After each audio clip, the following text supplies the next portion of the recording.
Hello and welcome to our WIFR FastCast. Our top story this afternoon, a new initiative to keep bellies full while food stamps are unavailable. Several Oregon organizations team up to pass out snacks, making sure that no one goes hungry. The Park District and the Oregon School District are getting involved, with the district sending students in need home with weekend snack pack kits. WIFR reporter Nathaniel Langley will be meeting with the executive director of the Oregon Park District about how you can help and the ways you can get food if you or your loved ones are struggling to get by.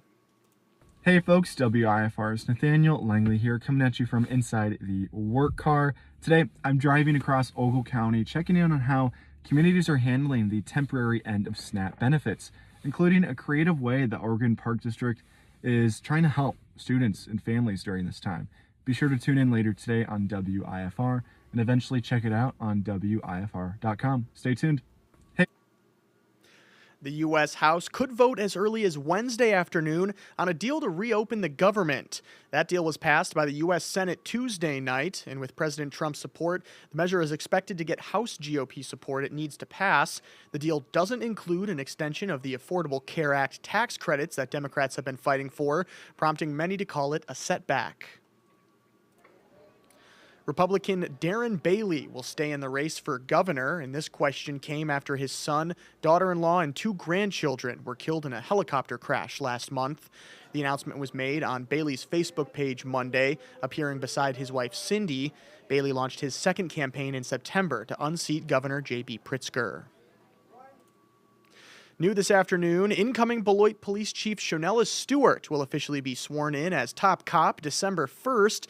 Stewart was selected October 27th and has spent the last 19 years on the force, working through many positions from officer to detective and then commander. She also holds a Master of Social Work from Chicago State University. Spending the last 4 years gathering information on state-line Vietnam veterans, Steve Brinkmeyer, a Vietnam vet from Pearl City, releases his book, The Vietnam War Roll of Honor. It's a labor of love for Brinkmeyer, who recognizes nearly 180 men and women in the book, with most receiving an individual page. Brinkmeyer was joined by community members at the Pearl City Community Veterans Day program in the city's gymnasium. I found a book that our Pearl City Legion had, and it was World War II Veterans Honor Roll, and my dad was a member of the World War II book in there, so I kind of wanted to continue something like that, and maybe not now, but in 50 years, 60 years, somebody can look at this and say, that's my dad, or that's my grandpa. And don't forget to thank those vets in your life today for their service, but also take them out for a meal to the store for a discount. You can see some of the deals that we've got on screen. There's also a free entree at Applebee's, Buffalo Wild Wings, Chili's, Chipotle, and Cracker Barrel, as well as discounts on gas at places like 7-Eleven, and they're offering 5 cents off per gallon. Rockford native and Auburn grad Michelle Williams gets nominated for a Grammy Award for her work in the musical comedy Death Becomes Her. Williams' last nomination was in 2006 when she was part of the well-known girl group Destiny's Child. The group were nominated for Best Contemporary R&B Album, Best R&B Song, Best R&B Performance by a Duo or Group with Vocals, as well as Best Rap Collaboration. And the 2026 Grammy Awards will be on Sunday, February 1st, right here on WIFR. Hundreds of Rockford public school students will stay warm this winter thanks to a donation from a national nonprofit. Operation Warm gives 500 new winter coats and other resources to students at 10 Tuesday morning. That happened at Ellis Elementary School, and Geraldine Dye, who's a third-grade teacher at Ellis, as well as her sister, reached out to the organization, helping raise $10,000 for local families. To worry about, other than school, it makes a world of a difference. Sometimes our students come in with outside things that affects their learning. We want to make sure that being warm and comfortable is not one of those.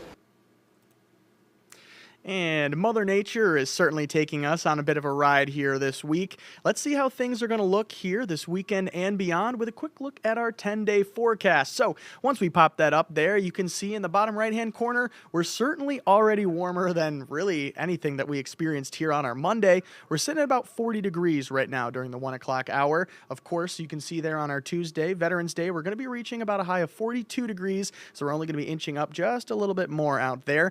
But the good news is, take a look at the road ahead. It definitely seems like things are going to be warming up as we enter a little bit further into November. Look at Wednesday. We're going up 5 degrees there to 47 for our high. Taking a look at Thursday, a high of 55 degrees. And then moving into Friday, holy cow, 62. Don't even get me started on Saturday. We're nearly reaching 70-degree temperatures here in November. We've got partly cloudy conditions, but a high of 69 degrees for us on Saturday.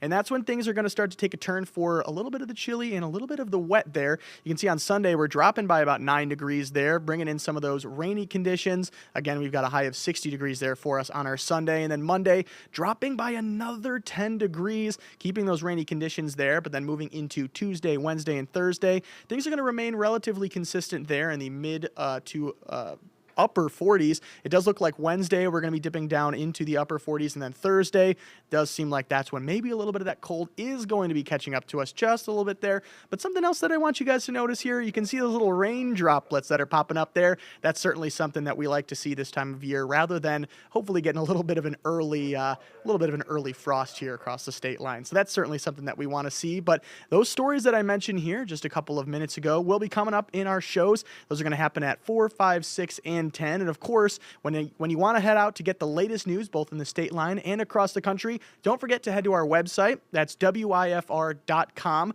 Or, of course, right at your fingertips, you can head to your smartphone's app store and type WIFR into the search bar. While you're there, you're going to be able to download 2 apps for us. It's going to be the WIFR News app, as well as the WIFR First Alert Weather app, and that's going to be on Google Play or the Apple App Store. You can download both of those, and then what you're going to want to do from there is you're going to want to go into your settings app, and you're going to want to turn notifications on. We want to make sure that we can get those notifications or alerts out to you basically wherever you are, right at your fingertips, no matter what it is, whether it's severe weather, severe news. We want to make sure that you're up to date. Thank you so much again for watching, and we'll see you coming up here in not too long, about 3 hours or so, for about the 3:30 p.m. FastCast. Thanks so much for watching.